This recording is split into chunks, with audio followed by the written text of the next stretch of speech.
This is Proof Weight Loss Surgery Works, and I am your Sunday blogger, Rosemary. Welcome. I have my glasses on. I'm going to read something to you here in a minute. The question. Let's go right to the question.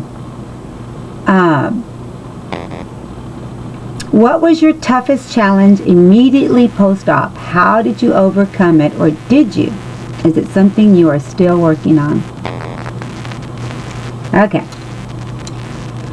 I think the worst thing for me at the very beginning was learning how to chew and learning that I couldn't gulp anymore. It was a process. You know, those first sips of water when I realized I couldn't gulp after being a diabetic and always being thirsty changed for me. I loved feeling that I got to get my thirst off. You know, I got to take my thirst away. So I would just you know, and then I learned, and then it came to sipping, and I lost it. I lost that feeling. Now it'll come back. It will come back, but at the beginning you feel like it's never going to come back, right? And when I was with Tony the other day, she gave me this book, Eat It Up. I'm not finished reading it, by Connie Stapleton. And it's so funny that last night I was, I tell you, God gives me these these things just in time for Proof Weight Loss Surgery Works. But I was reading this about feelings, a word or words about feelings, and how we have to acknowledge what we're feeling at the time. And then this question was, I try and read the topics, you know, for the month, but sometimes I just can't get to them, and when I do, it's amazing how these things come about in my life. But anyway, I'm going to read you a little something that came from this book and describes rosemary almost to the T. First, we need to learn to recognize and name how you feel. Now, I remember feeling like I need to eat. I don't need to swallow little by little, because at the beginning you eat things like, you know, mushy stuff. So it's just going down, right? I was having bad days and I wanted to comfort myself. I wanted... Remember, at that time, you know, I had just gotten married and to a great man that I was confused, because I was married to a man for so long wanting it a certain way, and now not so much. Eric Blue Eyes is special in his own way. He's very special. He treats me like a lady. You know, he's there for me. I didn't have that before, so I always, you know, the first husband, I always was there for him, you know, and if he was having a bad day, of course it was my fault.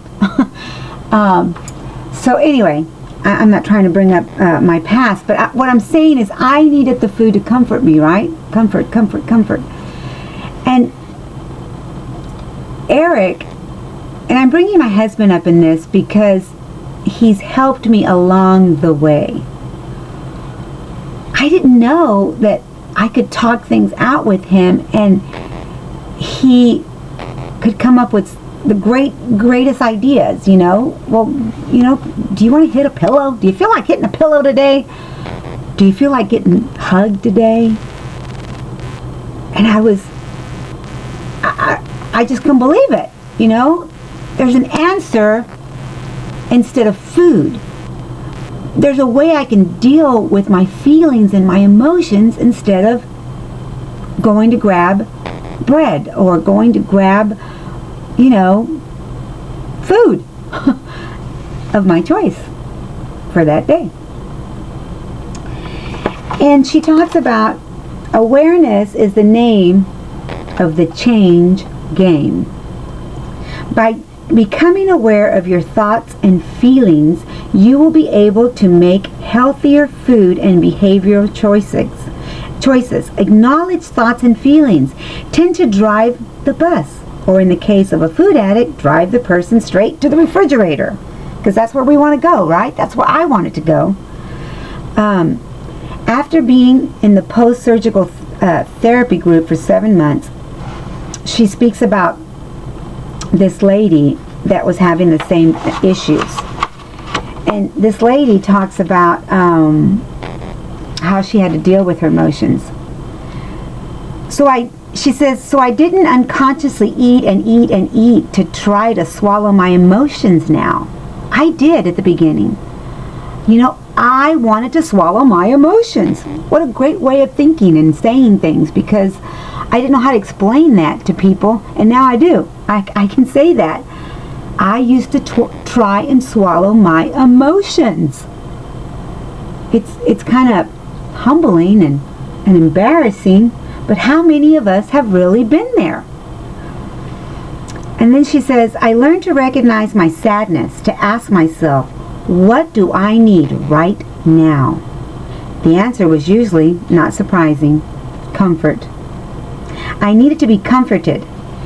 I had been using food in an unhealthy attempt to find that comfort. Me too. I learned that I can find comfort by snuggling up in a blanket, calling a friend, coming on YouTube. There's so many ways. Taking a walk, putting on my sweat gear when I'm mad. I do a double I do a double sweat when I need to get frustration out.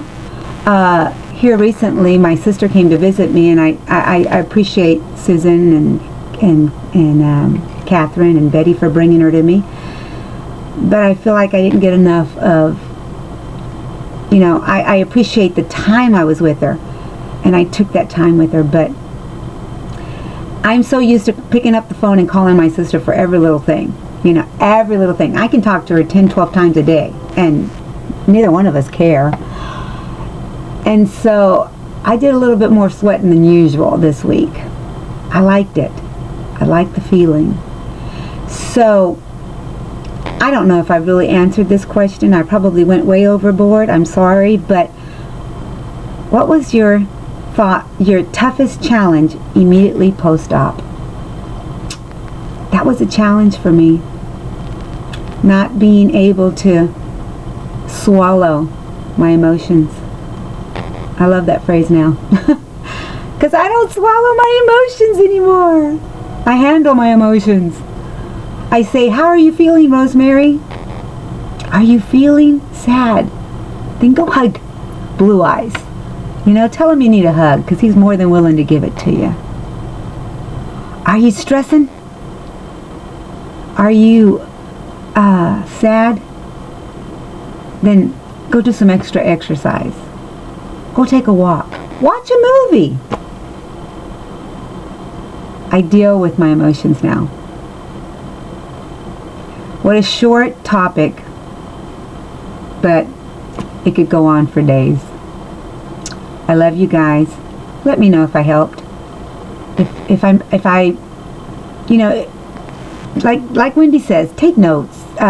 Give us a response. Let us know what your challenges are. There's a lot of newbies out here, and I'd like to know what your toughest challenge is right now. Maybe we could help. I love you guys, and I'll be back next Sunday. Bye for now.